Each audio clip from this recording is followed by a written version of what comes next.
The question is nini ambacho kilitokea Ali kwenye tukio la Trace haukuperform na hukutoa taarifa yoyote kama msanii labda kupitia level yako? King. Mawazo yangu yote kila mtu understand kilichotokea Zanzibar kipindi kile cha tuzo za Trace. Mimi nitasema ukweli, sitoficha. Ili watu waelewe kwa sababu gani sija perform. Makubaliano yetu mimi niweze kuperform live band kwa sababu unakuwa na boeka nikiperform na playback. Na kwa sielewi nifanye nini. Umeelewa? Na Trace ni tuzo kubwa sana vile vile, lakini brand ya Trace ni kubwa sana. Inatakiwa iwe na hadhi hiyo ya performance za live kwa sababu ndio tunakotakiwa kuelekea na kufanya hivyo vitu. Playback it's just entertainment katika club. Tunaweza tukafanya katika club una entertain watu through playback. Kilichotokea pale sikupendezwa nacho. Nilitakiwa niimbe live, wakatoa order ili tuwape mwongozo jinsi gani wapige hiyo live. Tukatengeneza tracks ambazo zinaweza zikawalidi wana muziki ambao watatupigia sisi hiyo siku, ambao walikuwa composer.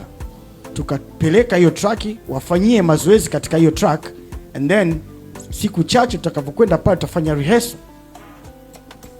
Tulivyowatumia wakasema hii iko sawa, tutaifanyia kazi. Na kweli wakaifanyia kazi. Lakini nafika pale katika hoteli nikaambiwa ratiba yangu ya kwenda kufanya mazoezi itakuwa itakuwa kesho. Lakini hiyo kesho baada ya kwenda kula chakula nikaambiwa bwana, muda wako wa mazoezi uko sasa hivi 3 hours later. Nenda ukafanye mazoezi sababu nilifika before. Siku ya show hiyo? Hapana, ilikuwa nyuma before, kabla ya show. Umeelewa? Nikasema basi sawa, tumalize kula hapa twende kwenye mazoezi. Baada ya kufika kule kwenye mazoezi walifurahi sana kuniona. Kulikuwa kuna wale watoto kutoka Rwanda. Wakasema tulikuwa tunakusubiri muda mrefu sababu tunajua tunakwenda kwa ratiba. Sawa, nikazungumza nao, lakini challenge ilikuwa ni mic. Tuna set mic kidogo pale tufanye mazoezi, na wao walikuwa tayari walishajipanga na walikuwa wananisubiri. I have seen it. Simu inapigwa. Napokea mtu simu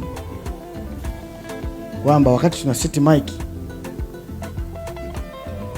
kwa fikra zangu tu fupi na mawazo yangu mafupi, yule mtu aliquit pale akasema bwana, hatufanyi live na wewe. Pale. Mali alipokea simu ndo akasema tufanye live. Na vitu vingi ambavyo niliviona vinaendelea havikuwa vizuri, havikuwa organized kama Trace wangetaka kuorganize. Nadhani ile issue hawaja organize Trace. Ile issue haija organiziwa na Trace. Trace wamealikwa tu kuja kufanya shughuli yao, nadhani kwa sababu kuna watu walikuwa walipewa majukumu pale.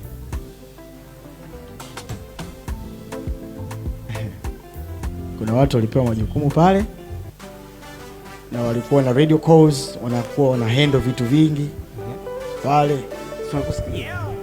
Hata katika upande wa sound check walikuwepo. Ukiwauliza wasanii wengine watawaambieni wakina nani walikuwepo pale. And it was like kama kamtego fulani hivi ambao panya yenyewe hajanasa. Ukachelewa. So nikaona upuzi mimi hamwezi kuniingiza katika ile jambo kwa sababu naelewa Trace ni brand kubwa, wangeleta watu wao pale usimamie ile jambo, ingeenda kama wanavyofanyaga Trace, ila ile organization haikuwa ya Trace. Crown Media. Hapa ni nyumbani.